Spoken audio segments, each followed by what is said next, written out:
and welcome to Living Swedish. I lately was reflecting a little bit on my life in Sweden, as you do, and I realized there has been quite a few changes to my life compared to life before Sweden. So in today's video, I want to talk a little bit about, almost bigger things which have changed here since I moved to Sweden and which I consider now quite Swedish, although some of them you can do in other countries. But altogether, these changes now make up my Swedish life here. And of course, you can do a lot of research about what is life in Sweden, and I definitely did that before I moved here to Sweden. But at the end of the day, only when you really live here, you can see what it is actually like, see and feel what it is actually like here in Sweden. So I want to share this feeling a little bit with you, what has changed here since I moved, for you to get a better feeling of what life is in Sweden. Before we dive into the 5 things I didn't do before moving to Sweden and now do pretty much every year, make sure to subscribe to my newsletter. There's a link in the description down below, and you can also grab your little ebook about Sweden. 10 questions to ask you if Sweden is the right fit for you. The link is down below. Without further ado, and thanks for subscribing to my channel, let's get started.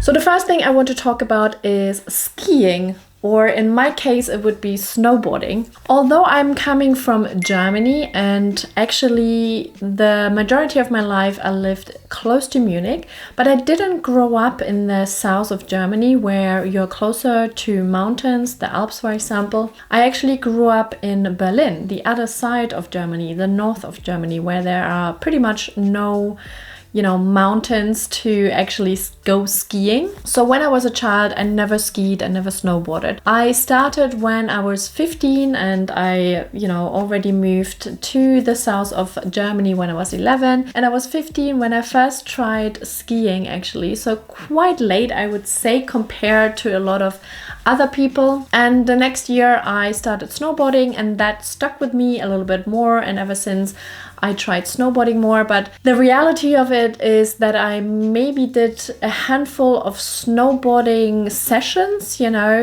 so I'm still a beginner. But then we moved to Sweden, and although it was never a criteria for me to come to Sweden to actually go skiing or snowboarding, now I'm here, I can see so much opportunity. That's what people do here in the winter time, and it totally makes sense because the winter is quite long here.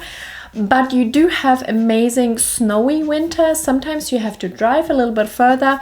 But even last year, this year, at the beginning of the year, when it still was winter, we went snowboarding and it was just a 50 minutes drive with the car. And although it was a little bit of fake snow, you had the possibility to do that here, and we definitely took the opportunity. So now I consider skiing or snowboarding as part of my Swedish life. That's why I'm here for. I want to improve. I want to do that every single year. And it is just amazing. And I don't know if you ever thought about moving to Sweden, and one of the reasons could be that you can snowboard here or even start learning snowboarding or skiing here. Let me know in the comments down below if that is something you would love to do here. The next thing would be to celebrate Midsummer. And I know if you are a follower, you have heard me talking about Swedish Midsummer a few times because we really do that every single year now. It's one of my favorite things here in Sweden. And although Swedes celebrate Swedish Midsummer also outside of Sweden, if they live somewhere, you have little Swedish communities. For example, when I used to live in London, my Swedish friend took me to Hyde Park and there was a Swedish Midsummer celebration. That was actually my first time ever. I heard about it and I experienced it, but obviously it's so much more amazing when you are in Sweden and can experience Swedish Midsummer celebrations. And why is it so amazing? Well, you know, because there's such a long winter here in Sweden, people want to celebrate the beginning of summer. They're marking the summer solstice. It's the longest day of the year, and the people just welcome, you know, the warmth and the bright days to Sweden. Finally, it is here, and you can feel the enthusiasm and the joy in people's mood on Midsummer. One of the cool things about Midsummer as well is that you normally celebrate in nature. So nature is part of those Midsummer celebrations. You are celebrating nature and fertility and the harvest. At least that's how the tradition started. So I encourage you, if you already live here in Sweden, to find out where there are Midsummer celebrations in your area. Normally every municipality or like even smaller areas celebrate Midsummer, and you know, you are dancing around the pole and just having a lot of fun. And even if you're new to Sweden, or you know, you're about to move to Sweden, our first Midsummer was actually at Skansen in Stockholm, where they prepare also the celebrations and everyone can just join. If you feel a bit awkward about joining, it doesn't really matter, because everyone is just there to have fun and be joyful. Let's talk about camping. Of course, you can go camping in many countries, but I never really did go camping before I moved to Sweden. I don't really know why I never really went camping in the UK. I can only remember we did it once, but it was part of a festival. So when I think about the UK, then festivals are very usual or very common, very popular in the UK. But camping here is a thing by itself. I mean, there's two ways you can go camping. You can go wild camping, and you can really put up your tent anywhere you're going and stay there for a few nights. Or you can go to little, I call it camping villages, you know, where there's also facilities and like you get a little spot and everything is a little bit more organized. But normally the scenery is really nice around there. You can find camping spots, you know, next to the sea or a lake. And normally they also organize things for the kids. And of course, now I'm at that age or in the period of my life where I have kids, and a lot of things I organize is to also give my kids a good experience, and camping is just one of them.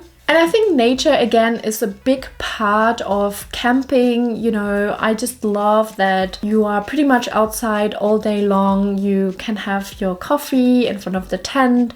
Most of the time you have a nice, you know, view of a lake or the sea. And again, camping like Midsummer is to be just in nature and enjoy the calm and just take a break from, you know, maybe your work life or stressful day-to-day life. And once we went camping with friends, but also we made friends. A fun fact is, I think, that Germans love camping in Sweden. Just having holidays in Sweden alone, Germans love it. So a few times now when we went camping, we always met Germans. And we made friends with Germans, not so much with Swedish people, but I can also imagine for Swedish people, the willingness to meet someone is maybe not as big because they're not really leaving their country. They're still in their country, and they just, you know, a lot of people also come with friends and they have holidays with friends. It doesn't bother me too much. I can imagine like when someone comes from Germany, for example, or other countries, they go on holiday, they're a bit more open to meeting other people and having a good time. This year we're going camping again, but I haven't found a good spot yet, or, you know, I haven't found the camping area. So if you have any recommendations, let me know in the comments down below. The next thing, which is really new to me since I moved to Sweden, is like swimming in lakes or the sea in summer, but also in winter. I know I have talked about this a few times here on my channel, but maybe I just have to remind you, or if you're new to my channel, let me explain to you how amazing it is here really in Sweden, even around Stockholm, around a bigger city. There are so many lakes, and obviously you have the sea. That also means there are so many beaches you can hang out. And although we do not live right next to a lake, It only takes us 10 minutes by bike or, you know, a few minutes by car to reach several beaches and to hang out there. I just love the idea, and I actually can't wait to pick up my kids from school and kindergarten and to head to the beach and spend our late afternoon hours by the beach having dinner and just enjoying the summer. Honestly, I don't know any other area or country. I mean, I'm sure there is, but I don't know. Let me know in the comments below. Of course, if you have anything similar in your country or you know a country. But honestly, this is one of the best things ever here in Sweden, that you can enjoy the outside time and such amazing sceneries. It's literally so close to your home. I also love that many beaches have barbecue pits, you know, so you can actually start a barbecue, or a lot of people already doing it, so you can just join in and have a barbecue by the beach. But one thing I wanted to mention is as well that not only can you enjoy the water, the beach in the summer, you can do it also in winter. And I know that sounds a little bit weird for some, and it takes a little bit of getting used to, and I only started really last winter, where the first time I actually dipped into the sea. And I honestly hyperventilated because I thought this is so insane. But when I was in the water, it was actually fine, because it was just a few seconds. You know, you have to start somewhere, and there was a sauna nearby, you know, so there was some reward after, and it was actually not as bad as I thought it would be. And I definitely want to keep that up and do that every winter, to just, you know, it's a healthy thing to do, to dip into the water and let your body experience the cold water. And last but not least, I want to talk about barbecues and fikas outside all year around. So of course, I already mentioned in summer, you know, you can go and have a barbecue by the beach, but also when you go hiking or in the woods, in the forest, there are barbecue pits, and often, because it's quite frequently visited, it's already on, so you don't even have to do anything. You just have to bring your own food, do marshmallows or sausages, whatever the kids like. But also in winter, it is more common to have a barbecue or even a fika outside. And honestly, I never really did that, and it was definitely not a thing in Germany to go outside in the cold and have a barbecue or have a fika. But since we also have Swedish friends, they really ask us if we wanted to meet outside, and you know, hot chocolate or coffee outside in winter is actually one of the best things ever. We're doing it more and more, going outside when it is a little bit colder. Obviously, you have to dress properly, but it can be also really beautiful in the snow when you do a barbecue or a fika. So that is definitely something I've never done before I moved to Sweden here, and it's really, really cool, and I'm embracing it, and yeah, I'm doing it now every single year. So I want to know, which one did you like the most? What would you want to do if you lived here in Sweden? If you moved here to Sweden, what are you looking forward to? Do you want to go skiing, snowboarding? Would you like to celebrate Midsummer? Or would you enjoy going to the beaches and, you know, just spend a lot of time by water, by the sea, by a lake? Or would you also like to do barbecues, fikas outside all year around? Or do you want to do all of it? Let me know in the comments down below. Thank you so much for watching till the end, and I will see you in my next video. Hej då!